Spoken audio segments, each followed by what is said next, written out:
Ni saya tengok lah Ustaz punya posting sepanjang-panjang even masa PKR dulu banyak bantai DAP tu. Oh. Ya. Ada sebab ke Ustaz? Kenapa? Tak, saya rasa sebab Sebab kepada politik DAP lah, bukan DAP sebagai batang tubuh tu. Tapi Ustaz nampak DAP ni bagaimana? di sini macam ni. Saya dalam penjara ni saya baca buku 13 Mei. Okey. 13 Mei ni 3 buah buku lah saya baca kan pasal 13 Mei. Sebab kita melihat 13 Mei ni daripada cakap-cakap, bukan daripada fakta sejarah. Okey. Kan? Saya pun selalu cakap pada kawan-kawan lepas pada keluar penjara ni, cuba baca buku 13 Mei, mungkin kita kena usrahkan buku 13 Mei. Okey. Sebab kita mendengar cerita daripada mulut orang politik. Saya jujur cakap lah, antara yang cakap yang saya rasa tak betul, Tok Abah. Oh, Tok Abah bekas KPJ kau? Sebab lepas saya keluar penjara, ada pertemuan berlaku kat rumah Samsul Iskandar. Dia cakap 13 Mei, saya rasa salah maklumat dia. Okey, sorry. Buku Ustaz tu ingat tak apa rujukan daripada mana? Yang pertama Leon. Leon ni bekas SB pertama Malaysia. Zaman British.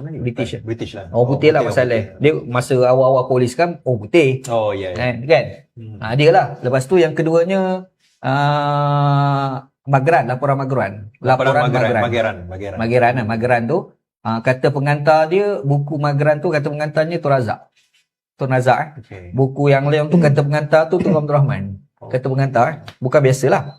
Yang ketiganya adalah buku 13 Mei sebelum dan selepas, tulisan Tun Abdul Rahman sendiri.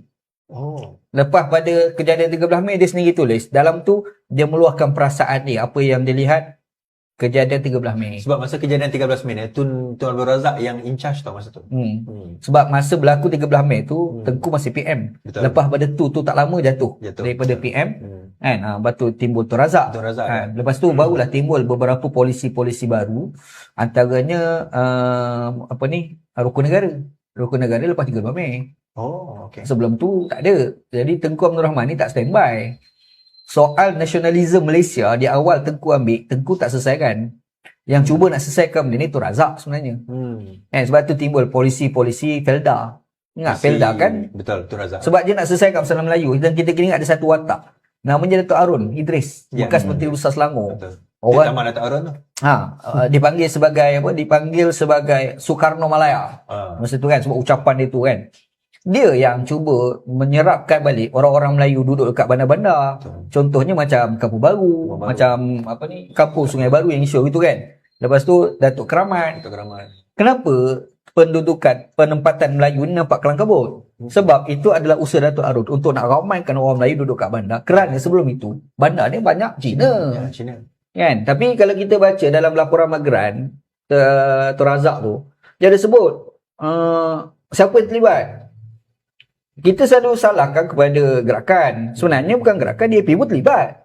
Gerakan ada juga lah. Ada, gerakan pun terlibat. Tapi DAP pun terlibat sebenarnya. DAP pun terlibat pergi maki orang Melayu. Polis-polis Melayu dekat Kampung Baru tu, dekat Coket tu. Menurut laporan itulah. Laporan Mageran lah. Baca buku tu. Lepas tu antara polisi Tun Razak adalah bahasa Melayu. Laporan dia Melayu ni, bahasa Melayu kita kena kembangkan dalam pendidikan untuk mengatasi masalah jurang antara Melayu dengan Cina dari sudut kebudayaan dan nasionalisme. Tapi masa tu DAP dah tolak lah. Bukan baru sebenarnya.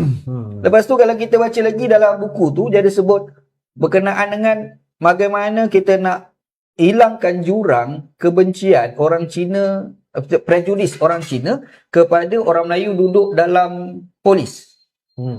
Makanya pada ketika itu diserapkan orang Melayu, orang Cina dalam polis. Dan ramai yang bantah. Cina ni bantah. Cina bantah Cina masuk polis? Oh, okay. Masa tu. Sampai ada. Dalam buku laporan tu ada sebut. Sehingga kan ada Cina kata, kami tak heran. Kalau kami balik negara China pun kami okey. Oh, pada masa itulah. Satu. Bila saya baca macam tu, saya rasa bullshitnya DAP ni. Kan? Maknanya kau sama je. Kan? Lepas tu bila saya baca buku, lepas tu saya dengar orang cakap, kau tak baca buku ni, kau tak baca laporan. Laporan Mageran ni dia benda yang autoritatif lah. Ayalah.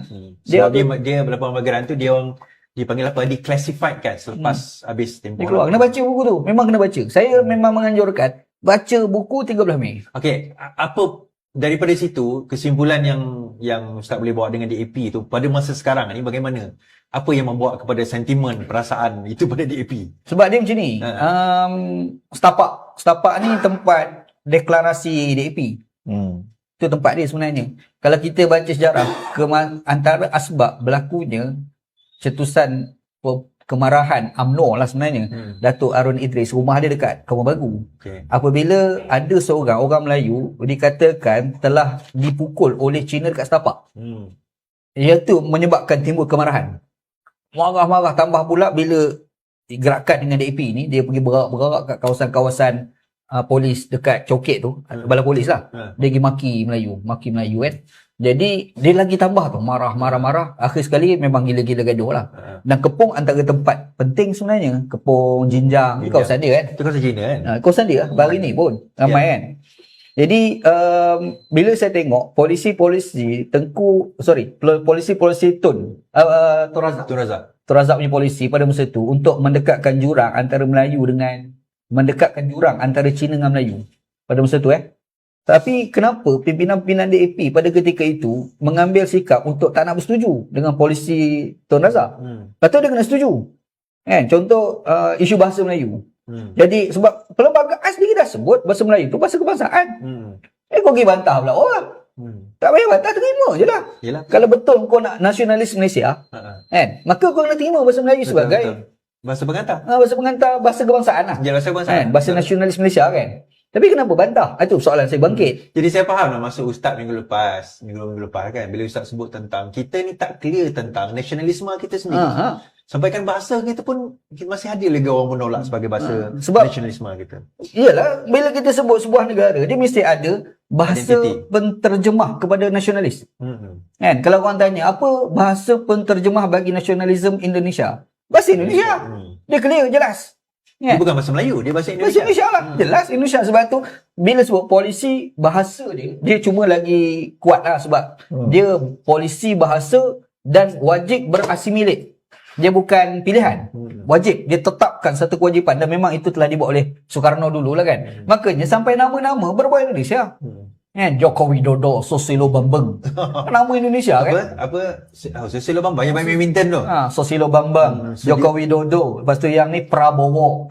Kan nama-nama macam tu kan. Sebab bermaksud polisi bahasa dia mewajibkan berasimilate. Kalau kita pergi dekat Thailand, sama juga. Sebab tu nama orang Islam Thailand, ada nama Islam, dia ada nama Siam dia. Kenapa kena ada dua? Sebab dia berasimilate dengan bahasa dia sehingga pada nama. Kalau kita tanya Malaysia, kita tak ada. Kita longgar tu. Kita longgar dari sudut bahasa Melayu ni, bukan daripada sudut, mungkin nama tu tak ada penting sangat lah, nak assimilate. Hingga polisi pendidikan. Kita tak jelas. Polisi pendidikan kita, tak apalah orang Cina nak cakap Cina, tak belajar bahasa Melayu, tak apa. Dan macam mana? Tambah pula bahasa Inggeris pula sekarang ni. Betul. Macam mana bahasa penterjemah kepada nasionalisme? Kita ni orang undang-undang kan. Dia Faizal orang undang-undang. Baca perlembagaan ni memang bahasa Melayu. Tapi kalau ada khilaf terhadap pemaknaan, nak rujuk bahasa Melayu bahasa Inggeris. Bahasa Inggeris. Maksudnya bahasa Inggeris tu adalah bahasa pentafsir kepada perlembagaan. Nasionalis. Tapi yang itu sebenarnya macam mana dia bahasa mudah dia kalau pemahaman. Kalau untuk synckan pemahaman. Untuk dapatkan kefahaman yang jelas tu memang kita kena baca yang teks bahasa Inggeris. Perlembagaan ni. Undang-undang lah. Sebab maknanya dia okeylah dari satu sudut mungkin perlu banyak lagi penambahbaikan kan. Tapi kalau bahasa Inggeris ni dia padat dan dia tepat. Kalau bahasa Melayu dia panjang banyaklah. Kan. Dia bukan polemik bahasa Inggeris, bahasa Arab pun sama je. So ada perkataan Arab, terjemah bahasa Melayu ni susah. Dia jadi panjang, dia susah. So maknanya dia isu bahasa yang itu sebenarnya bahasa ilmu lah. Contoh kata-kata shall, will, may, kata shall tu. So justice kalau macam kat bahasa Melayu ni kan kata hendaklah, mestilah kan banyak kan. So tapi pada kita pula kan secara praktisnya memang kita akan gunakan kedua-duanya. Kedua-duanya. Bahasa Inggeris saja tak boleh, bahasa Melayu saja tak boleh. So kena ada dua-dua dan barulah gambaran tu akan nampak jelas.